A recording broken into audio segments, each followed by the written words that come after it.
ก็จะสอนวิธีการตัดเล็บสอนคนรักแมวเนี่ยเที่ยเขาจากตัดเล็บเนาะแม่บอกพ่อจะให้เขานอนนิ่งๆนอนแบบท่าง่ายๆแล้วก็จับมือเขาแล้วก็กดลงมือของเขาเนี่ยเล็บของเขาจะออกมาแล้วก็เอากรรไกรตัดเล็บหนีบแคบนี่นิ่งๆก่อนลูกนิ่งๆก่อน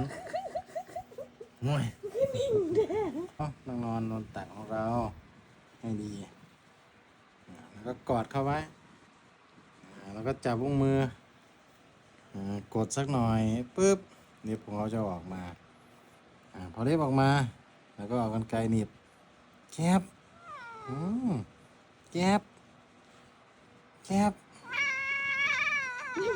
แก้มแก้มเจ็บเขาจะไม่เป็นอะไรโอ้ยเนี่ยนายแบบของเขาว่าเป็นยัง